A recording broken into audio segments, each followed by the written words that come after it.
Hi అందరికీ, good evening. చూస్తున్నారు కదా, ఏంటా కూరనా?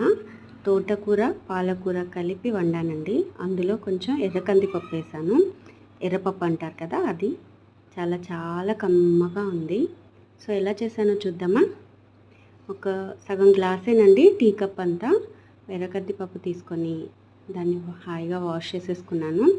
వాష్ చేసుకొని కొంచెం వాటర్ వేసి ఉడికించి పక్కన పెట్టుకున్నానండి.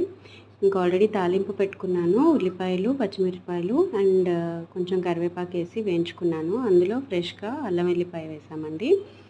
అది బాగా కొంచెం ఫ్రై అవ్వాలి. ఫ్రై అయిన తర్వాత ఆల్రెడీ నేను తోటకూర అండ్ పాలకూర ఇలా చిన్న చిన్నగా కట్ చేసి పెట్టుకున్నాను. చాలా ఫ్రెష్గా ఉంది కదా. ఒక 5-6 సార్లు వాష్ చేసుకోవాలండి, ఇసుక ఉంటుంది కదా. వాష్ చేసుకొని వాటర్ అంతా పోయిందాక ఒక జల్లెడలో వేసి పెట్టుకోవాలి. సో ఆ తర్వాత ఆనియన్ మగ్గాయి కదా, అందులో వేసేసుకొని మెల్లిగా కింది నుంచి పైకి కదుపుకోవాలండి, ఎందుకంటే ఇది కూడా మగ్గాలి కదా.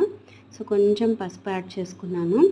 అలాగే బాగా మగ్గనివ్వాలండి, బాగా మగ్గనివ్వాలి. చూస్తున్నారు కదా, ఎంత ఆకేసాము అంత కొంచెం అయిందనమాట.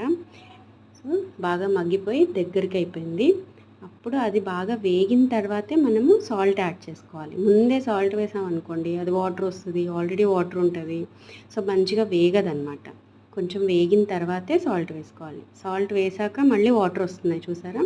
ఆ వాటర్ అంతా కూడా మగ్గిపోయిన తర్వాత, వాటర్ అంతా ఇంకిపోయాక మనం ఆల్రెడీ ఉడికిపెట్టుకున్నాం కదా కందిపప్పు, అంటే ఎర్ర కందిపప్పు అండి, ఎర్రపప్పు, అది యాడ్ చేసుకున్నాను. అది యాడ్ చేసుకొని కొంచెం బాగా మగ్గనివ్వాలండి, ఎందుకంటే అవి రెండు మిక్స్ అవ్వాలి కదా. అది మిక్స్ అయిన తర్వాత దాంట్లో కొంచెం కారపొడి వేసుకున్నాను. ఆల్రెడీ మనం పచ్చిమిర్చి వేసుకున్నాం కదా, దాని టేస్ట్కి చూసుకొని కొంచెం కారపొడి మిక్స్ చేసుకోవాలి. అది బాగా వేగి దగ్గరికి అయ్యాక చూసారు కదా ఎంత కలర్ఫుల్గా ఉందో.